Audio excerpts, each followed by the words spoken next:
que se quede. Listo. Y ahora sí, ¿cómo están? Me encanta verles, Irene, Mm. Tere, Luz, Elena, Vicky, Cookie, Concepción, Victoria, Tavi, Alfonso, Paulina, y ya se está haciendo la página 2, Mari Carmen, Aline, Mónica, Berta, Paulina, Siglinde, y ya se está haciendo por ahí otra página. Y bueno, pues maravilloso que podamos reunirnos hoy Ujú. porque voy a darles unos tips. Bueno, primero que nada les voy a pedir por favor que chequen que sus micrófonos estén cerrados para que por ahí no llegue alguien de acá está tu café y se vaya. Y, y también para que podamos tener toda la atención aquí, porque acuérdense, las clases las comprimo de tal forma que en una hora sabemos todo lo que queremos saber, lo que necesitamos saber y estamos fuera. La de hoy es interesante porque justamente se trata de cómo puedo revisar mi texto, ¿sí? Y en realidad es cómo sé que mi texto está, cómo sé que mi texto ya lo dejé listo para publicar o cómo sé que mi texto cumple con digamos, la meta a la que yo quería llegar, cumple con el cometido que yo me hice en un principio, ¿sí? Y bueno, ¿por qué se me ocurrió esta clase? Porque muchas veces cuando yo doy asesorías literarias o correcciones de estilo, me dicen, es que no sé si ya está, ¿qué haré? No, le toco, le quito, le pongo, le digo, pues déjamelo ver. Y también muchas veces me pasa cuando yo misma en otros trabajos hago todo lo que es el trabajo editorial, ¿no? En otras funciones hago trabajo editorial. ¿Qué quiere decir? Que puedo observar a través de ciertas normas que voy a compartirles hoy, que el texto ya está, que el texto ya maduró y que ya lo dejen de estar manoseando por piedad, ¿sí? Entonces de eso se va a tratar la clase de hoy. Y nada más quiero saber cuántas vueltas les dan ustedes a sus textos o cuándo saben que ya quedó. A ver, pónganmelo en el chat, por favor, que es más fácil que abrir micros y les leo. ¿Cuándo saben ustedes que su texto ya quedó, ya maduró y ya está listo de precioso? A ver, o si no saben, por eso está el chat así de tri, tri, tri. De 5 a 10 veces, Alberto, tienes un toque. Nunca, nunca sé. Ok. Cuando hay que entregarlo, Irene, pues sí, esa es una muy buena manera. Ya lo mando y ni modo. Tampoco, normalmente, dice Tavi, nunca sé tampoco. Normalmente ay, bien, lo dejo 2 o 3 días, Tere, y lo vuelves a leer, muy bien. No sé bien, solo lo leo y digo: "Ya está". Muy bien. Soco dice: "Cuando me gusta a mí", esa es una muy buena. Vicky Salmones dice: "Pues no me he fijado". Okey, bueno, perfecto. Fíjense cómo sus respuestas, en realidad, tienen más que ver con la intuición. Esto es, pues, como que me late que ya quedó, o no sé si ya quedó, pero ya lo dejo por la paz, ¿no? Bueno, y en realidad un trabajo editorial, pues no es así. Un trabajo de revisión de un texto tiene unas normas en las cuales nosotros, quienes nos dedicamos a esto, seguimos o intentamos hacer uso de para que podamos, a Adriana la vamos a señalar en su micro, para que podamos saber que ya quedó, ¿sí? Y eso les voy a compartir hoy. Las 10 normas o los 10 pasos, evidentemente, no es necesario que los sigan todos, no es necesario que sigan los 10, pero quiero que ustedes se vayan fijando en qué paso es el que ustedes consideran que es más funcional para ustedes, ¿sí? Es decir, cada uno de los 10 pasos que yo les estoy proponiendo el día de hoy tiene una dificultad distinta y a dificultad me refiero con que visualiza algo del trabajo, del texto, que no hacen los demás, ¿sí? Es decir, como si fueran 10 señales diferentes, 10 caminos distintos. No vas a seguir los 10, pero quizás de esos puedes seguir 2, 3, 4 incluso, ¿va? Cada quien, así como yo trabajo con otros editores, cada editor tiene su manera de trabajar. Esto quiere decir que cada quien pone atención en lo que considera más importante. Para mí, que dos cosas son importantísimas en un texto. Uno, la gramática. O sea, eso de que se vayan sin acentos y sin no sé qué, y entonces lo escribí mal y no sé si era Z o S, pero pues así la pongo y ya la profe que me diga. La gramática es como si llegaras a una primera cita con alguien, sucio, sin bañar, sin peinar y con el frijol en el diente. Está feo, ¿no? Es decir, la gramática es la presentación de un texto. Y además les voy a decir algo más. Si tú empiezas a leer un texto con faltas de ortografía, lo que captura tu atención, ¿qué crees que es? Las faltas de ortografía. No dices de qué se trata, sino dices, híjole, ¿qué onda? Se le fue esto, casa, ¿cómo? ¿No? ¿Y por qué escribió así? Entonces, lo primero que hay que tener siempre como primordial es una buena ortografía. Y lo segundo, para mí, es que el texto se entienda, es decir, que haya pasado por un proceso en el cual seamos capaces los lectores de comprender la historia en un flujo que no cueste trabajo de hacer, ¿sí? La comprensión de la historia significa que yo puedo leerla sin preguntarme qué me está queriendo No, decir. no, no. Sí, sí, sí, Cristina Pérez de León. Perdón. Entonces, aquí son las dos cosas primordiales. Primero, ortografía y segundo, que el texto sea comprensible para la lectura. ¿De acuerdo? Y ya de ahí partimos para todo lo demás. ¿Por qué si el texto no es comprensible para la lectura, tampoco va a funcionar? Por lo mismo que la ortografía, porque me saca, porque entonces estoy tratando de resolver un problema y no de leer una historia, ¿sí? Bueno, vamos allá, nos arrancamos con las 10. Alfonso, para que se te quite la cara de serio y compungido que tienes diciendo, ya no sé cuál es peor, vas a leer la primera. Venga de ahí, les voy a dar entonces acceso a mi pantalla. Aquí lo tenemos. Y acá tenemos la presentación. Revisa tu texto. Tenemos, ay, miren, hasta me vestí de verde con verde, ¿eh? Eso sí fue intencional. Pero el verde sí que lo puse de una manera que ustedes piensen, me da luz verde. Si hago esto, avanzo, avanzo, avanzo, ¿sí? Entonces, ¿cómo vamos a avanzar?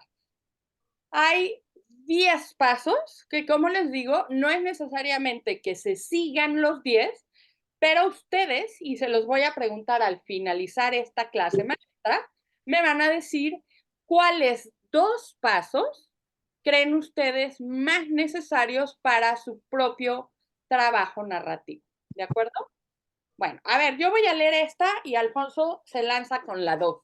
Pero quiero leerles esta para explicarles esto que les preparé, este modelo. Bueno, la regla de oro, y se los estaba contando en el tablón de anuncios, en el anuncio, valga la redundancia, para hoy, que publiqué ayer, la regla de oro es esta, causa y consecuencia. Esto es, los acontecimientos de una historia deben guardar cierta relación entre sí.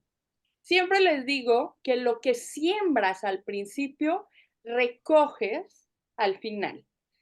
O la ya muy famosa frase de escritores en construcción, que nos las volamos de Tolstoy, perdón, de Chekhov, si pones una pistola en la cocina, úsala. Entonces, ¿cuál es la regla de oro? Causa y consecuencia.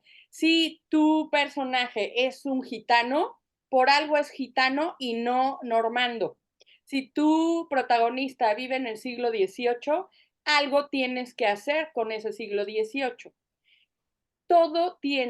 Toda causa dentro de una historia tiene una consecuencia. Entonces, aquí tenemos el planteamiento ambiente y personajes, que es el inicio.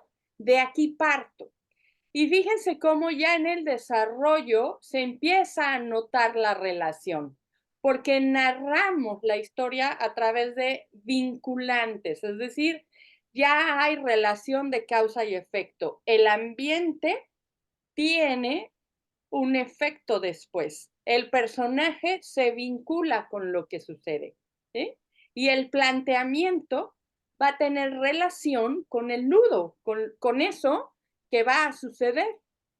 Y si se van del inicio al desarrollo y pasan al desenlace, fíjense cómo ese clima, que es ya nos lo sabemos, la situación que revela todo lo que cambia y la situación del conflicto, necesariamente pasa por el planteamiento. Entonces, yo lo quise hacer como una ola y ustedes pueden darse cuenta de que del desenlace podrían volver al inicio, ¿sí? No quiere decir con esto que tengan que hacerlo lineal. Pueden comenzar por el final, por el medio, pueden comenzar por el lugar que ustedes quieran, pero el planteamiento siempre es el punto de partida, el desarrollo siempre es aquel sitio en donde se expone todo, es decir, la causa, y el desenlace es la consecuencia de lo que sucedió, ¿sí? Sin importar si ustedes quieren empezar desde el principio, desde el final, desde el medio. Siempre existe esta relación. Entonces, número 1, causa y consecuencia. Si tienen esto resuelto, su historia se va a entender.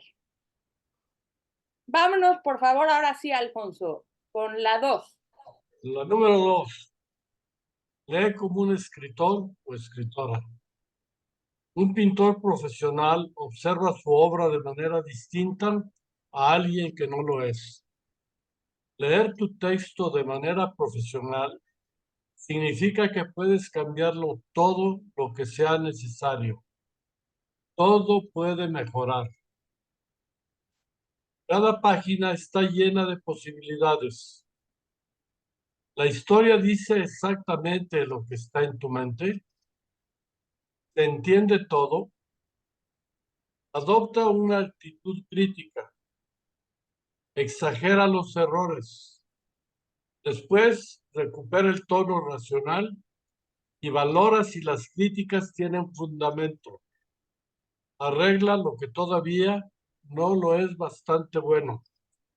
Rectifica los excesos. Muchas gracias. Y al final, Es que eso no lo había visto. Y eso es bien importante, creo. Y borra lo que ya no pertenezca al texto. exactamente. Muchísimas gracias, mi querido Alfonso. Número 2, lee como un escritor.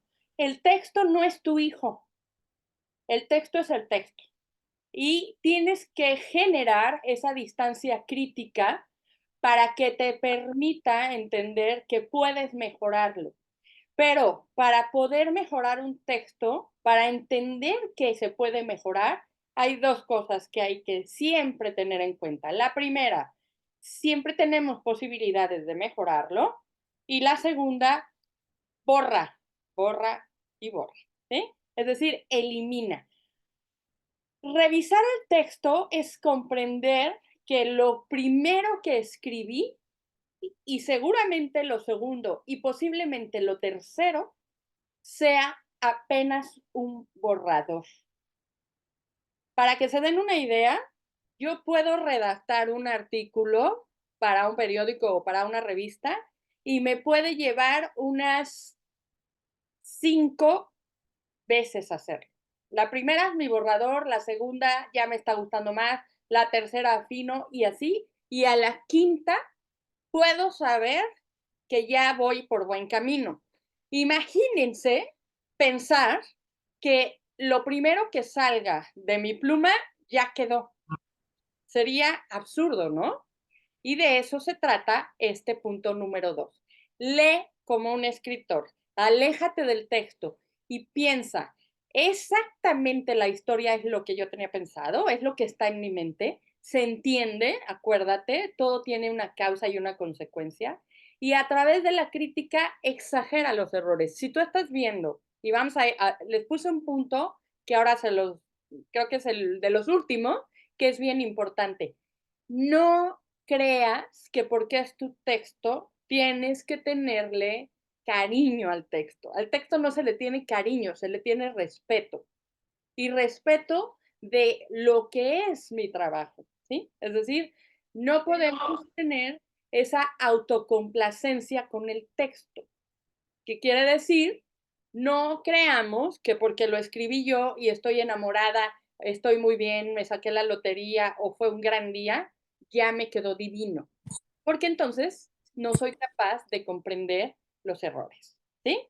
Entonces, distancia crítica, conviértete en un escritor, pero en un escritor que no seas tú. A ver, Tavi, ¿andas por ahí? Sí, aquí estoy. Venga el 3. Lee como un lector o lectora. Eres tu propio lector por unos momentos. Métete dentro de él o ella. Si conoces cuál es tu público, es todavía mejor. Lee tu escrito y detente en cada párrafo. ¿Qué pensamiento tienes al respecto de ese texto? Intelecto. ¿Qué emoción te llega a leerlo? Intuición. ¿Lo entiendes? ¿Estás de acuerdo? ¿Cómo podrías debatir lo que dice? ¿Podrías resumirlo en unas pocas líneas? ¿Serías capaz de contarlo en pocos minutos? Muchas gracias, mi Tavi querida. Bueno, aquí vamos a cambiar de cara, como de cara de una moneda, radicalmente. En el punto número 2 éramos autores, ¿sabes? O sea, éramos, digamos, escritores, autores, artistas, lo que ustedes quieran. Es decir, éramos los posibilitadores del texto, quien lo creaba. Y nos vamos a ir ahora a la otra parte. ¿Quién de ustedes lee su texto con ojos de lector ajeno a lo que ha escrito?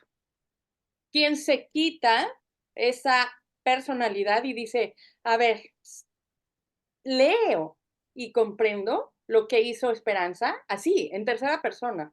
Entiendo lo que hizo Esperanza, estoy de acuerdo con lo que hizo Esperanza. Y hay dos cosas que suceden en los lectores. Hay dos respuestas o dos estímulos. Uno, el intelecto. ¿Qué pienso respecto del texto? Interesante, ameno, fácil, fluido. Me da información, me aclara alguna idea, me permite conocer sobre un tema. O por el contrario, confuso, incompleto, etcétera, etcétera. Es decir, el lector siempre se va a hacer estas dos preguntas, siempre nos las hacemos cuando leemos algo. ¿Qué pienso y qué emoción me llega? Si la intuición te dice, tengo una buena emoción, es decir, me gusta, me entretiene, fue fácil de leer, etcétera, etcétera, entonces vamos por buen camino, ¿sí? Pero fíjense cómo la lectura del escritor se hace desde la crítica, es decir, yo hago una autocrítica y la postura del lector se hace desde el pensamiento y la emoción, ¿sí? Y por eso les pongo las últimas dos preguntas, porque es como cuando vamos al cine. ¿Tú puedes resumir una película en pocas palabras? ¿Eres capaz de contarla? Entonces fue una buena película.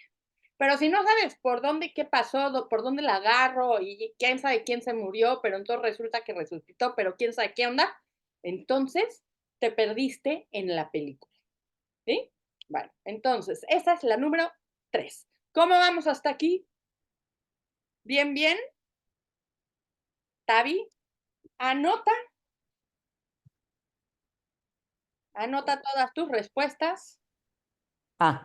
Anota todas tus respuestas y cuando hayas terminado, quítate el disfraz de lector, lectora y ponte en tu papel real, el de autor o autora. ¿Qué puedes hacer para corregir las fallas que ese hipotético lector encontró en tu trabajo? Muchas gracias, Tavi. Bueno, entonces, una vez que vuelves a tu trabajo como autor, autora, puedes corregir, ¿sí? Pero de verdad, hagan el experimento de hacer, fingir, pretender que son lectores de algo ajeno, que es suyo. Es como cuando se encuentran un diario que escribieron hace 20 años y dicen, ¿quién era esta? ¿Qué onda? ¿O quién era este? Pues eras tú. Solamente que el tiempo hace que la separación emocional sea más grande. Aquí la vamos a crear. Y de verdad, se los prometo, es maravilloso no tenerle esa codependencia a tu texto, que el texto sea algo aparte, como una arcilla con la que se trabaja, y aunque sean mis manos las que le dan forma, la arcilla tiene su propia composición. Son mis manos, es mi intelecto el que da forma al texto, pero el texto tiene su propia vida. Y por eso es que la primera parte les pido que sean ustedes los autores quienes lo analicen y la segunda sea la gente. ¿Sí? Bueno, a ver, ¿quién se echa el cuarto? Este es padrísimo. ¿Quién? A ver, a ver, a ver.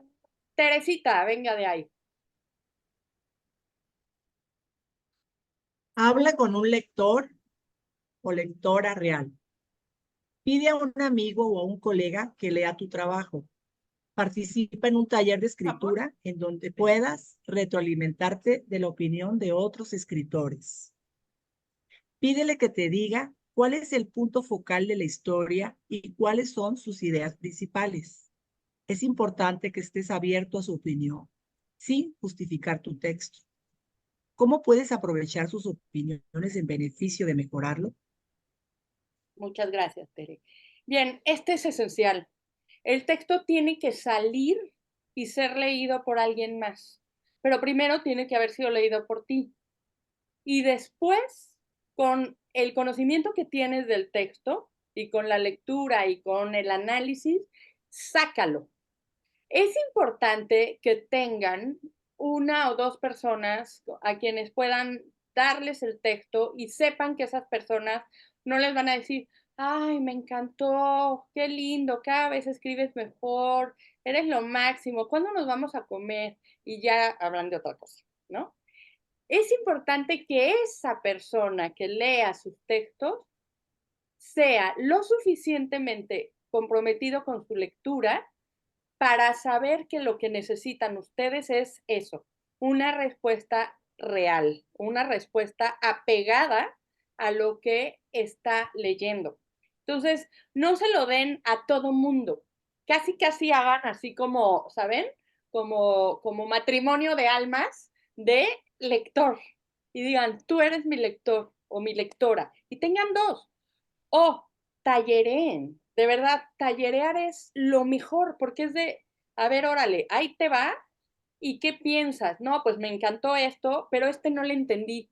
Pero este me hubiera gustado que, pero. Y siempre estén abiertos a lo que les digan sin justificar el texto. ¿Sí? Es decir, ¿se puede defender un texto? Sí.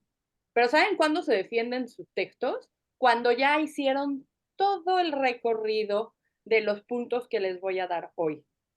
Si ustedes están justificando el texto y apenas empiezan con la revisión, es como si estuvieran justificando un platillo sin haberlo probado antes. ¿Y cómo sabes que le falta sal si no lo has probado? ¿Cómo sabes que está crudo o bien cocido si no? Primero lo pruebas y después le echas sal, corriges, ¿no? Es lo mismo. Ten esa apertura y el taller al que vayas. Nosotros hacemos muchísimos talleres, por eso me encanta, porque entre ustedes la retroalimentación es lo mejor que puede haber para que entiendan mejor qué es lo que pasa con su trabajo. Porque nosotros ya no, a veces tenemos dificultad en encontrar esa distancia crítica. ¿Sí? A ver, Tere Martín, número 5. Ay, me agarraste desprevenida. Oraliza el escrito. El oído puede describir lo que no ha descubierto el ojo o lo que ya ha pasado por alto. Lee el texto en voz alta como si estuvieras haciéndolo frente a una audiencia. Pon atención a la entonación. Haz las pausas necesarias y fíjate. ¿Has leído de manera fluida? Donde tropieces, donde dudas, ese es el lugar en el que vas a revisar, cambiar, corregir. Así mero, mi Tere. Si leen tan bonito como Tere, el texto está bien. Si se tropiezan, se regresan, no saben y no entienden y no corre la lectura, algo hay ahí como un tope que debemos revisar, ir hacia atrás, mirar lo que es y muy seguramente corregir. Entonces, ¿qué nos pasa en los talleres? Cuando leemos en voz alta, nos damos cuenta de, me faltó una palabra, ay, perdón, es que no se entiende, ¿verdad? Ay, no, espérame, ¿qué quise decir aquí? ¿Saben? Todo eso pasa. O la entonación. Aquí quizás ese verbo no es, o tal vez esa palabra no viene al caso. Entonces, oralizar el escrito es la prueba de fuego para que se entienda lo que estoy diciendo, porque si yo me tropiezo, dudo o simplemente no entiendo lo que leo, hay que dar marcha atrás, ¿sí? Entonces, vamos bien, me regreso. ¿Cómo ven las 5 primeras? Faltan otras 5. ¿Quién ha encontrado ahí algo que diga, ay, esto yo no lo había pensado? A ver, o quién ya tiene dentro de esas 5 una que va a tener como regla de oro. Acuérdense, yo les pido 2. Empiecen con 2. Yo trabajo con más de 2, pero porque yo ya intento irme un poco más arriba. Cuando ustedes tengan una y ya no la abandonan, viene otra, viene otra y viene otra. Entonces, ¿quién de aquí ya encontró una que para su escrito, para su manera de escribir, va a ser fundamental? A ver, Mari Carmen, Isabel, la de leer en voz alta. A mí me parece fundamental leer en voz alta. Mónica González. La de oralizar el texto. Esa es importantísima porque le voy dando el significado y entonces ya reviso si en lo escrito se lo puedo dar. Exactamente. Leer en voz alta, oralizarlo, es la única manera en la que yo puedo saber. ¿Por qué? Miren, es una cosa totalmente lógica que ya se las he platicado antes. ¿Se acuerdan cuando yo les comenté en algún taller cómo leemos? ¿O no se acuerdan? Que leemos a saltitos. Es decir, yo no leo así de junto la palabra C más A más S más A, casa. No, mi cerebro va muchísimo más rápido. Por eso siempre les digo, si pueden escribir la mitad a mano y la mitad en computadora, si pueden hacer notas a mano, porque entonces el cerebro tiene que bajar la velocidad. Esto es, cuando yo escribo a mano, bajo la velocidad de la mano, que cuando yo tecleo. El cerebro va mucho más rápido y mis manos van mucho más rápido. Entonces, ¿qué pasa cuando leo? Si yo tomo en cuenta que la velocidad del cerebro es mucho más rápida que mis ojos, lo mismo que la velocidad del cerebro es mucho más rápida que mis manos, ¿cómo leeré? A saltos.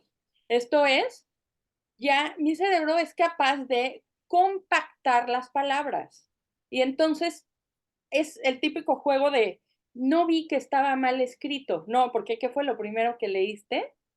Una palabra, una letra o una palabra, si es una frase, ¿no? Una palabra por aquí y una para acá, y yo la compuse con el conocimiento que ya tengo, ¿sí? Entonces, ¿qué sucede cuando leo en voz alta? Tengo que bajar la velocidad. Ya no voy dando saltos de ting, ting, ting, ting, sino que voy una palabra por otra palabra, y entonces ahí ya soy capaz de entender cuando algo no jala, no está bien o no funciona. Entonces, todo se debe a eso. Oralizar, ahorita voy contigo, Georgina, ya te vi que me haces señas. Oralizar quiere decir que el cerebro tiene que bajar, ¿sí? Y que tener la pausa precisa para ver bien dónde puede haber algo que debo corregir. ¿Vale? Georgina. Hola Esperanza y a Hola. todos. Mira, lo que a mí se me hace muy importante también es como estamos clavados en la compu, es imprimirlo y leerlo en papel, porque solamente así en fijo se da uno cuenta de los errores, porque ya me ha pasado, leo en computadora, se me va, lo imprimo, ya es cuando digo, ya repetí esta palabra, ya no se entendió esto, entonces para mí es primordial. Muy bien, sí, claro, tiene también que ver con eso. En papel, lo que pasa es que no es tan ecológico, pero en papel, por supuesto, tenemos otro ritmo. Todo se reduce a la velocidad. En la pantalla tenemos otro ritmo y en papel, como cuando leemos un libro, es otro, más suave. Bueno, perdón, nada más esto. No digo que cada página que escriba uno lo imprima, sino que ya cuando tienes el cuerpo del texto, porque Claro. a veces que ya está demostrado, ¿no? Que leer en computadora hay una vibración y el cerebro no lo, ¿cómo se dice? Lo Percibe, capta, no lo lo percibe. percibe. En cambio, en fijo, sí, porque no se mueve. Así es, exactamente. Ok, bueno. Exactamente, justo es eso, Georgina. Si tú lees en papel, tienes entonces la posibilidad también de revisarlo, porque uno, como dices, se mueve, o sea, es una distancia a la que pones que a la computadora o a la misma pantalla. Lo mismo cuando ves la televisión o el cine con subtítulos, te los inventas, ¿no? Por lo mismo, ¿sí? Es una cuestión total y absolutamente física, pero si no la conocemos, por ahí se nos va. Bren. Tengo una duda. ¿A qué te refieres con exagerar tus errores? Pues precisamente me refiero, Brenda, a que solemos ser bastante compasivos, entre comillas, o ¿cómo les digo? O sea, sí, como autocomplacientes con los textos, ¿no? Es que es mi texto y hablo de mi abuelita, de cuando me cuidaba. ¿Cómo no va a ser un texto bonito? Pues mira, no, ¿verdad? Porque tiene muchos adjetivos. Pero es que mi abuelita era linda, preciosa, hermosa, chula. Pues sí, pero, ¿saben? Entonces, exagerar el error precisamente es incidir en el punto débil, porque lo que quiero es como que gente que va al gimnasio, ¿no? Y dice, a ver, mira, yo tengo los brazos divinos, entonces ponme puros ejercicios para brazos. No, ¿no? Ponte ejercicios para lo que quieres tener mejor, para piernas. Ah, pues entonces para piernas. Pero ¿para qué vas a querer unos ejercicios para los brazos si no es lo que quieres trabajar? Exagera con ejercicios para las piernas o para el abdomen o para la espalda o para si es lo que quiere alguien trabajar en un gimnasio. Exagera con lo que quieres corregir en un texto. Velo como algo indispensable de resolver. No seas autocomplaciente con tu propio trabajo. ¿Sí? ¿Ok, mi Bren? Victoria. No, yo creo, y no voy a repetir nada diferente de lo que tú dices porque de ahí he aprendido, pero a mí me ha funcionado mucho empezar primero, consistencia de verbos, consistencia de tiempos. Cuando empiezas con algo, ¿dónde quedó al final cuando ya llegaste? Obviamente leer en voz alta, porque leer en voz alta te dice cuando estás repitiendo cosas, o sea, es cuando chocas contra lo que repites y lo que repites. Un poco lo que se decía de imprimir es un poco con esa voz alta. A mí donde me entra, yo soy muy buena y muy ruda con mis textos. Puedo cortarlos, quitarles, hacerles y no les tengo ningún cariño. Pero lo que me cuesta es cuando lo pongo a leer con diferente gente. Porque diferente gente piensa diferente. Claro. Y entonces, ¿a quién escuchas? Porque si escuchas a todos, se vuelve un babel sin sentido, ¿no? Entonces, yo no tengo priorizada que haya gente más mejor para leer mis textos y menos mejor, ¿no? y entonces ahí es donde me cuesta. Mi pobre marido, claro, me odia, ¿no? Porque él es el primero que tiene que leer. Pero él no puede decir que está feo. Después empiezan otros. Pues sí, porque si no, no duerme en la calle. Pero, ¿no? ¿Cómo hacemos eso? Justamente eso, Victoria, justo es eso. Ten 1 o 2, no el amigo, la comadre va a comer y en lo que nos traen el postre, ¿me harías el favor de leerlo? ¿No? No, 2. Y esos 2, generalmente, a mí me funciona mucho dárselos a un escritor también. Yo tengo pocos lectores de lo mío, puedo tener 3, 4, y son escritores todos, ¿eh? O sea, se lo doy a Didier y para empezar está en español y ¿qué quiere decir la palabra? Entonces, no. Y luego se lo doy a un amigo y ¡ay, qué lindo! No, es decir, ¿qué buscas en un lector? ¿Qué quieres? ¿A qué doctor irías, Victoria?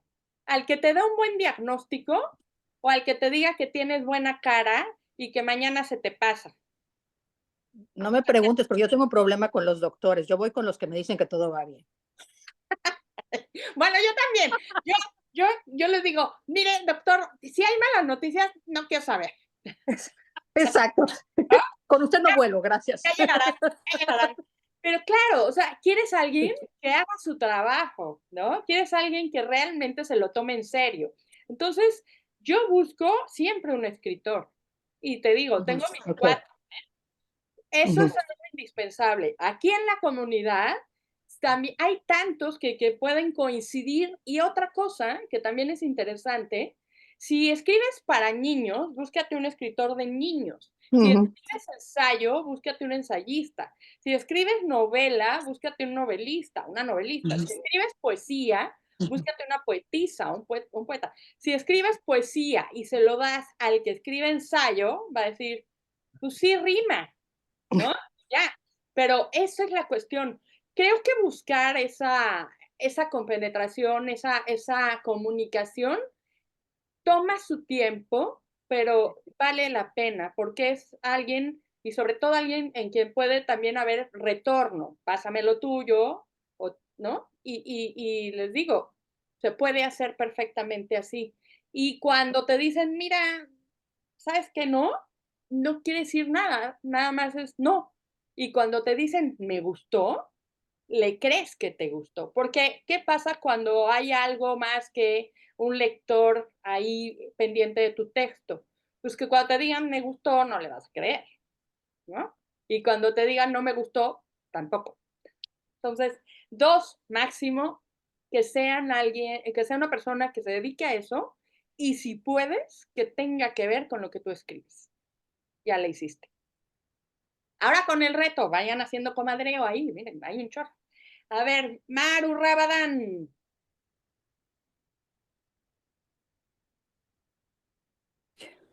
Hola, Esperanza, buen día. Mira, justo iba a decir eso, cómo quitar la subjetividad de los comentarios, ¿no? Porque no tienen que ser subjetivos, tienen que tener un grado de conocimiento. Claro. Y lo que has dicho es central. O sea, si yo escribo ensayo, que te revise un ensayista, o sea, ya está. Y la otra cosa, donde yo he encontrado que los que lo saben hacer mejor, y te puedes probar tú mismo, es donde vas a publicar. Donde vas a publicar, tú avientas el texto y evidentemente ya hiciste tus propias revisiones, porque sí son muy rigurosos, pero además ellos ya tienen, digamos, saben tanto de cómo hacer este trabajo que ya tienen ciertos, digamos, a ver cómo decir, los formatos, que son las preguntas que les dan a los revisores para que se guíen también en leer un texto, porque un texto también te puede llegar con toda la subjetividad del escritor. Y la otra cosa es que siempre, yo las primeras veces que yo hice revisión, lo cogí en bronca, ¿no? Porque me tocaron algunos revisores bastante duros y yo creo que eso a eso no hay que hacerle caso, es decir, al humor con que te viene, pero a lo que se dice sí. Claro. Y al final siempre ver que aunque a veces lo tratas un poquito mal, lo que debes de hacer, me parece, es dejarlo descansar ahí 3 días. Ahora vamos allá. Sí. No se me adelante. Pero bueno, eso te lo dejo. Eso te lo dejo. Lo que estás diciendo es algo interesante. Ahora, nada más una cosa. El editor, los 10 puntos que les estoy dando hoy, muchos yo los trabajo como editora. Nada más tengan algo en cuenta. Cuando tú mandas un texto a una editorial, es un arma de doble filo, porque depende quién lo reciba. ¿Saben? Eso es un volado. Lo mando y resulta que me lo recibió el que no tenía trabajo porque ya había acabado el libro anterior y entonces le cayó el tuyo, pero se está divorciando y la esposa no le dejó más que un tupperware con arroz. Y entonces resulta ser que, o sea, no sabes quién te va a leer, ¿sí?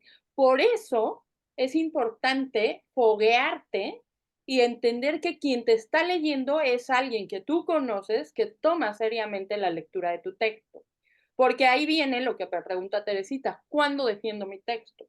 Cuando haya pasado por ese filtro, cuando haya pasado por tu filtro, el filtro del lector que tú has elegido como responsable, fíjense la palabra, responsable de leerte, y después ya no pasa por una editorial. Ah, bueno, porque hay variables que en la editorial yo no voy a poder controlar. Bueno, oigan, vamos, nos faltan 5 más, pero Lilian levantó la mano. Lilian, querida. Hola, muy buenos días. Muy brevemente, perdón que no ponga la cámara. Una pregunta, ¿qué tan sano es, ya teniendo identificados nuestros lectores, porque sabemos que lo harán con tiempo, con cuidado y en serio? No sé si sea un sesgo comentar, por ejemplo, oye, es que a mí me interesa que veas qué tan bueno es acotar esa parte, porque a mí en lo personal, por ejemplo, yo busco ahora en mis retroalimentaciones que si estoy siendo suficientemente clara en expresar la idea central de la trama de un texto, qué tan bueno o qué tanto no recomiendas, Esperanza, que situemos el objetivo de lo que estamos buscando en esa revisión. Muchas gracias. Ok, bien. Yo lo que hago cuando mando, por ejemplo, un prólogo, ¿no? A mí me piden escribir muchos prólogos. Mando un prólogo y le digo, ahí te va, a un lector mío, ¿no? Lo lee, me lo regresa. Y ya que lo haya leído y me lo haya regresado con su opinión, ya le digo, ¿no sentiste esta parte así o asado? Pero nunca se lo mando con regalo. Nunca se lo mando ya con esa tendencia a que él se vaya solamente a ver. No, pues sí, porque entonces es como si te pido que veas un cuadro con un paisaje y te fijes solamente en la casita del fondo. Ve el cuadro y después, entonces, ya que me lo hayas regresado, ya te puedo decir, ¿qué te pareció esa parte? Y quizás lo vuelve a leer ya con otra óptica. ¿Sale? Bueno. Vamos por las otras 5, ¿sí? ¿Les está pareciendo interesante? Hay muchas cosas que van a sacar de aquí. Venga, pues vámonos con la que sigue. A ver, a ver, a ver. ¿Quién lee? ¿Quién lee? ¿Quién quiere leer? Carlos Luna, venga de ahí. A ver. 6. Compara planes. Compara la versión final de tu escrito con los planes iniciales que habías preparado. Compara lo que anotaste en un esquema, un guión, una escaleta, en tarjetas, hojas sueltas, cuadernos. Analiza. ¿Has olvidado algo? ¿Tu historia cumple con lo que promete? ¿La siempre del inicio se cosecha al final? Esto es siembra, perdón, fíjense. La siembra. Ah, leí bien. Eso fue un Muy milagro. bien, muy bien. Eso era una, ¿cómo se llama? Una prueba. Una trampa, cara. No, pero fíjate, yo lo escribí y seguramente el autocorrector dijo siempre, ¿no? Y me pasé, ¡pum! Y yo no lo leí. ¿Se dan cuenta? Bueno, entonces, muchas gracias, Carlos. Comparar planes. Aquí ya sabemos que están los escritores que se echan un trabajo previo impactante, que casi escriben un libro antes del libro, ¿no? Y hay otros que se sientan a escribir con unas notas, apenas un bosquejo. Pero todos tenemos un trabajo previo, todos. O sea, no se hace un libro de cero, no se parte de cero, empezando porque tenemos una idea antes, ¿saben? Entonces, comparar planes quiere decir que lo que yo tenía en un inicio, aquello que yo había proyectado, se puede llegar a cumplir. Y también puede haber cambios en el camino. Pero lo importante es, si se me olvidó algo, lo puedo añadir. Cumple lo que promete la historia, es decir, yo quise hacer una historia sobre la Revolución Rusa y tal y cual. ¿Cumplió eso? Es decir, ese eureka del principio, ¿se cumple? ¿Esa idea que me vino, se cumple? ¿O cosecho al final? ¿Sembré y coseché? Entonces, nunca se deshagan de la notita, la escaleta, la tarjeta, la hoja suelta, el esquema, el guión, el tomo 1, tomo 2, tomo 3. Es decir, aquí hay para todos los gustos, pero no se deshagan del trabajo previo nunca. Eso es la referencia que tienen. ¿Cuántos escritores no hemos visto que nos dicen, mira, este es mi cuaderno del libro tal, mira, estas son mis tarjetas, mira, ¿no? Porque ahí cabe todo. Y hacer una revisión de planes de inicio y final es muy enriquecedora. ¿Ok? Bien. A ver. Gina. Hola, buenos días. 7. Encuentra el equilibrio. Marca en color rojo los sustantivos y en color verde los verbos. Si tu texto tiene demasiado rojo, es que no hay demasiada acción, es pasivo. Marca en color rojo las frases en orden sintáctico escrito, sujeto, verbo, complementos. Marca en color verde aquellas que varían el orden. Si tu texto tiene demasiado rojo, es monótono y previsible. Marca con rojo las palabras abstractas y los verbos pasivos, con verde las palabras concretas y los verbos activos. Si tu texto tiene más sangre que verdura, significa que es demasiado impersonal o le falta claridad. Muchas gracias, mi Gina preciosa. Bueno, ya para las que traigan o los que traigan un top y de aquí salgan con, me voy a ir también, el punto 7 es lo mío. Entonces sí, le dedicas más tiempo, pero esto es un ejercicio fantástico para saber cuál es mi estilo o qué forma parte de mi estilo. ¿Sí? Esto es, ¿me voy más a los verbos o más a los sustantivos? Si escribo mucho verbo, es un texto con mucha acción. Si escribo mucho sustantivo, es un texto pasivo. Tengo que meterle acción.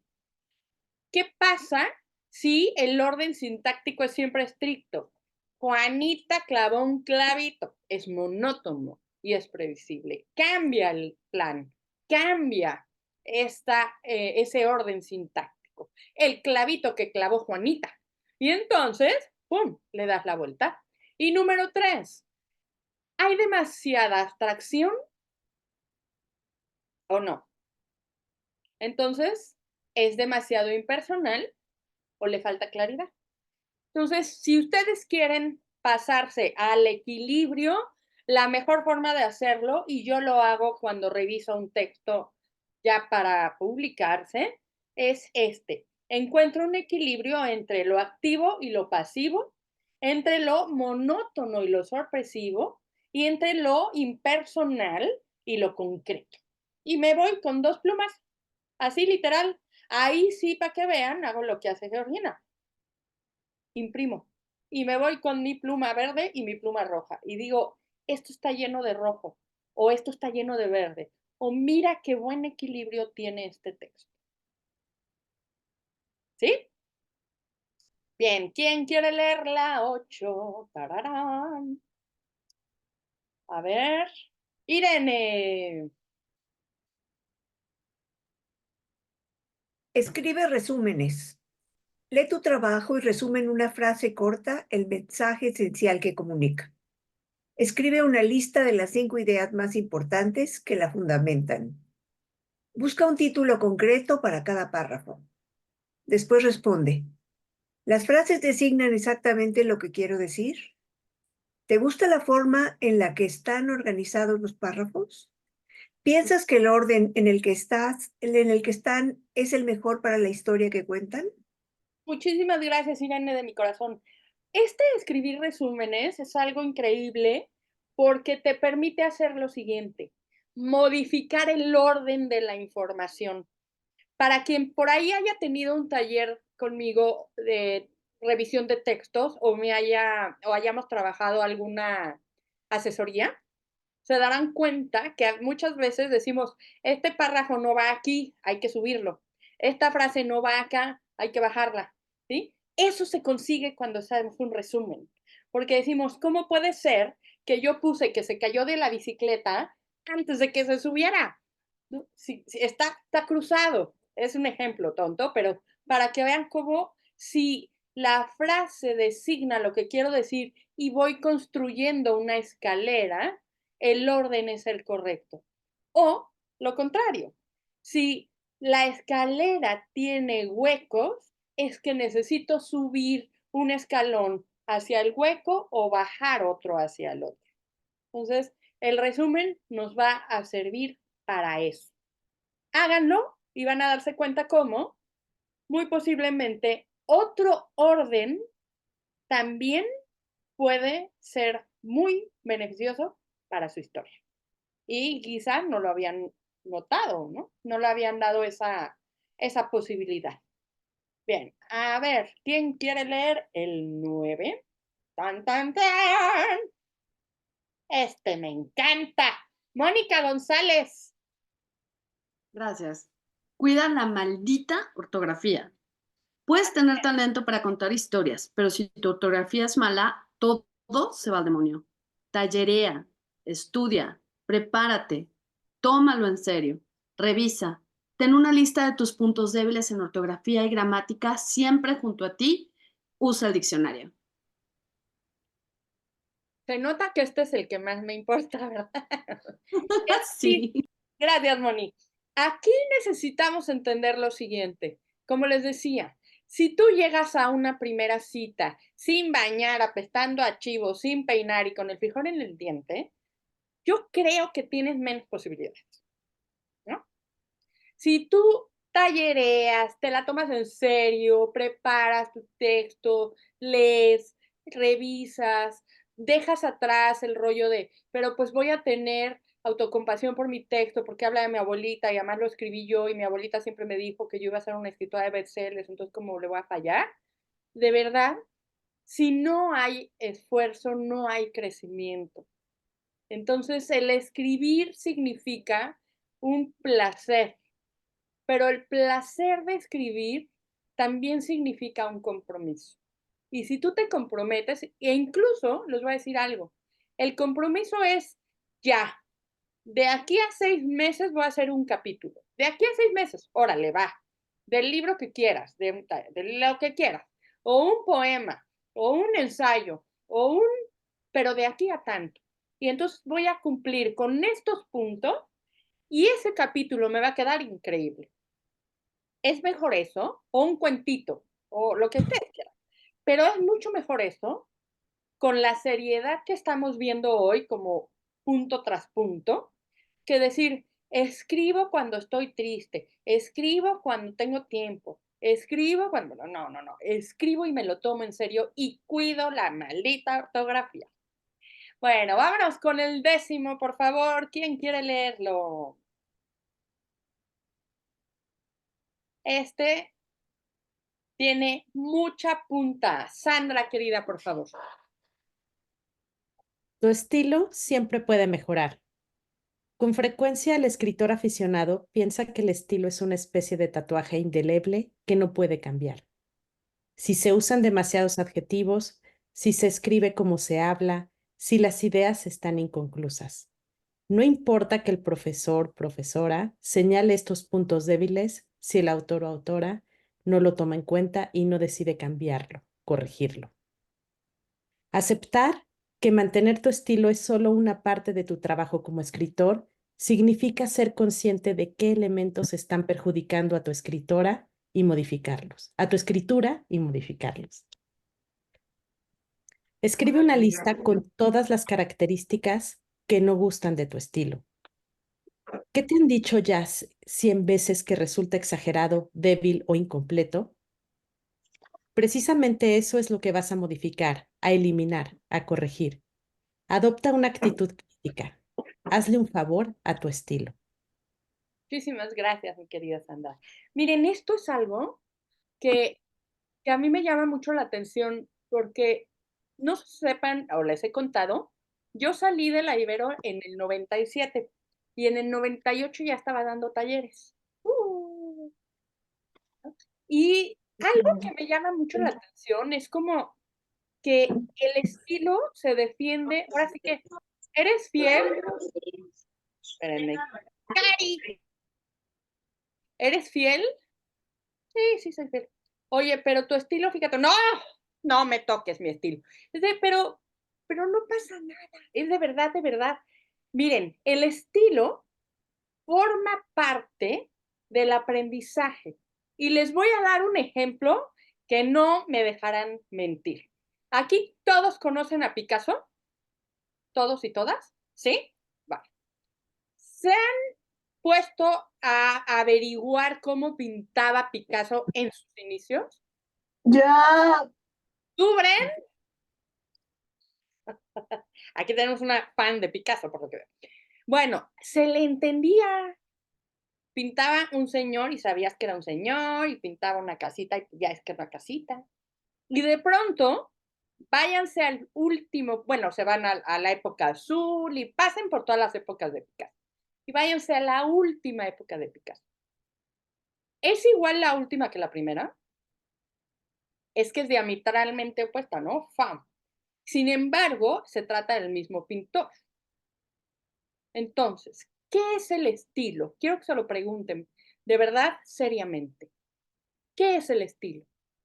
El estilo es la manera, la forma que yo tengo de comunicar.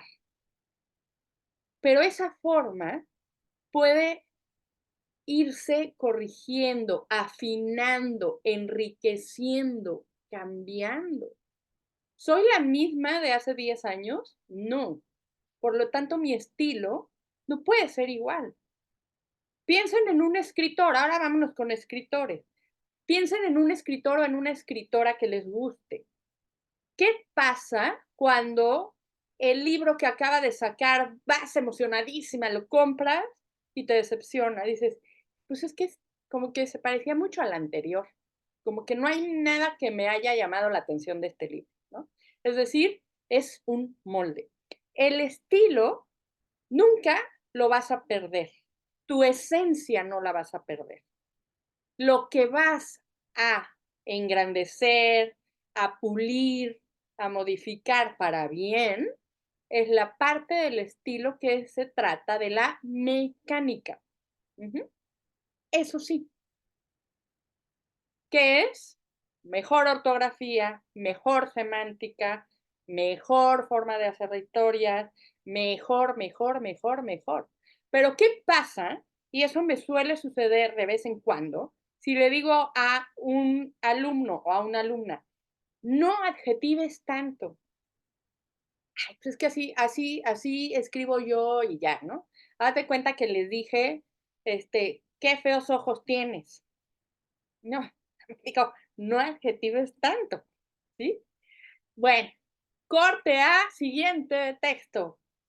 Era bonito, de chulo, de precioso. Y digo, no me entendió. No, o no me expliqué, no supe explicarme. Esto quiere decir, el estilo está para ser evolucionado por mí mismo. Sé cuál es mi estilo. Sé que soy grandiosa como Gina en niños. Sé que soy buenísima como Coquina en cine. Sé que soy extraordinaria como Victoria en cuentos. Sé que mi estilo va por ahí.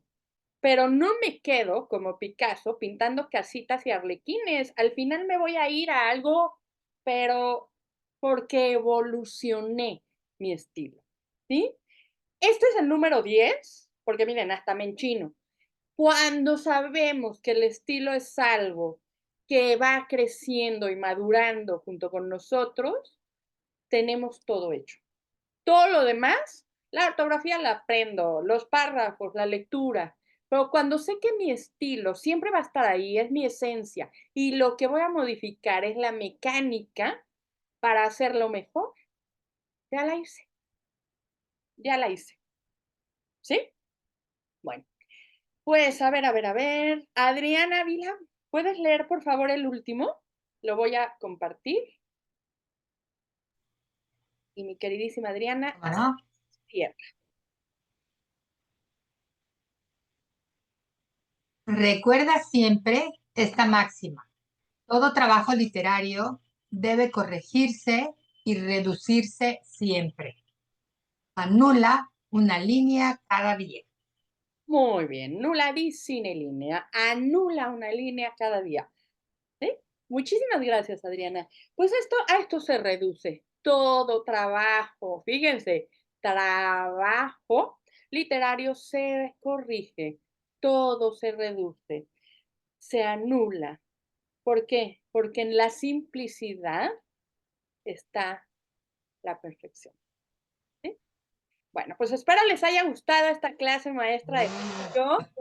Hay mucho, ¿verdad?, que pensarle, pero estos son 10 consejos que yo estoy segura que van a aprovechar. Son inteligentes y por eso están aquí, son abusadísimos y por eso son escritores en construcción. Y nos vamos construyendo. A mí me fascina el nombre de nuestra comunidad, Nos Construimos. Dudas, preguntas, ruegos, lamentos, vamos a darle 2 minutitos, pero ya les prometí 1 hora de su tiempo, les agradezco, y nos vamos pronto. A ver, María. Gracias por tu generosidad. No, gracias a ustedes por estar. Marta, por favor. Esta es una pregunta técnica. ¿Nos vas a facilitar el PDF? Sí. Porque de la clase de junio yo entré a la página de escritores y no la encontré o no sé. Ahí tiene que estar, ¿eh? Lo que pasa es que a lo No mejor está. ya Nada le más hay navegaron 3. bien. Nada más hay 3. Ok. Pero de la de junio y pues esa no está o no sé dónde más la puedo buscar. Bueno, les pongo el enlace si quieren de la de junio y les pongo el tablón, este PDF, para que no. Porque ya Marta va a empezar hoy. Claro, no te preocupes, Marta, claro que sí, se los voy a proporcionar. Nada más hay 2 fe de ratas que localicé, las resuelvo y se los paso, ¿va? Sí, y gracias por la clase, es muy útil todo esto que nos estás diciendo. Muchas gracias, Marta. Y vayan viendo, de verdad, no se trata de hacer los 10, se trata de ser los que más me resuelvan la existencia de la escritura, ¿sí? Guadalupe Valencia. Muchas gracias, mucho gusto. Buenos días a todas y todos. En México, buenas tardes. En donde está Esperanza, en España, me parece. Bueno, disculpen, mi cámara está descompuesta, por eso parece que estoy en un hoyo negro, pero lo que quería decir, yo no escribo textos literarios, sino académicos, pero corregir es reducir, es lo mismo, ¿no? Y Claro. entonces, como cuesta mucho tirar o sentir que uno tira y desperdicia lo que costó mucho trabajo escribir, lo que hago es que yo siempre mantengo un archivo aparte que se llama sobrantes o que se llama reservas y que siempre pienso que voy a usar después. Nunca los uso, pero es para mí, me alivia saber que no se fueron al basurero, sino a un archivo aparte y se guardan allí. A veces son párrafos que me costaron, que me costó mucho trabajo lograr, pero que se tienen que ir, me tengo que despedir de ellos. Pues esa experiencia compartir. Muy bien, Guadalupe. E incluso ese párrafo que te costó mucho trabajo, pero que se tuvo que salir, o que se tuvo que sacar, se tuvo que ir, puede funcionar para otro escrito. Entonces ya lo tienes ahí. Es una pieza ya hecha, ya está cocido ese barro, ¿sí? Entonces, muy buena aportación. Gracias, Guadalupe. Georgina. Mira, lo que he estado haciendo en una novela que estoy escribiendo es, como soy muy visual, dije, no, hay que los 5 sentidos, o sea, de piel, oído, gusto, eso es lo que me ha ido mejorando mi estilo, por decir algo. Bien. Porque tienes que hacer eso. Claro, Si sí, tienes, claro, si acuérdense. ¿no? Los personajes viven en 5 sentidos, no en 1. Así y es. el lector tiene 5 sentidos, aunque preponderantemente tengamos 1 o 2, digamos, más desarrollado. Entonces, sí, eso podríamos hacer una clase de eso, que también es interesante, pero lo hemos, digamos, practicado en los talleres y también vale la pena rescatarlo hoy. Gracias, Georgina. Así es. Nos vemos en ¡septiembre! ¿Sí? Pero por ahí vamos a estar chateando y por ahí nos vamos a estar moviendo y hay planes bien bonitos para cuando llegue el nuevo curso escolar. Por ahora, les mando un abrazo fuerte, les mando todo mi cariño, les agradezco que estén aquí, me encanta que esta comunidad sea de verdad tan fuerte, tan interesada, tan activa y chiquitibuna la bim bomba, el reto, ra. Bravo. Felicidades, amigas, compañeras. Gracias. Ahí estamos al pendiente, sí se Sí, puede. qué bárbaro. ¿Eh? Sí, Felicidades. Muchas nos vemos. gracias. Felicidades, felices Gracias. todo nuestro vacaciones. orgullo y mejor Felices representación. vacaciones Bye, bye. a todas.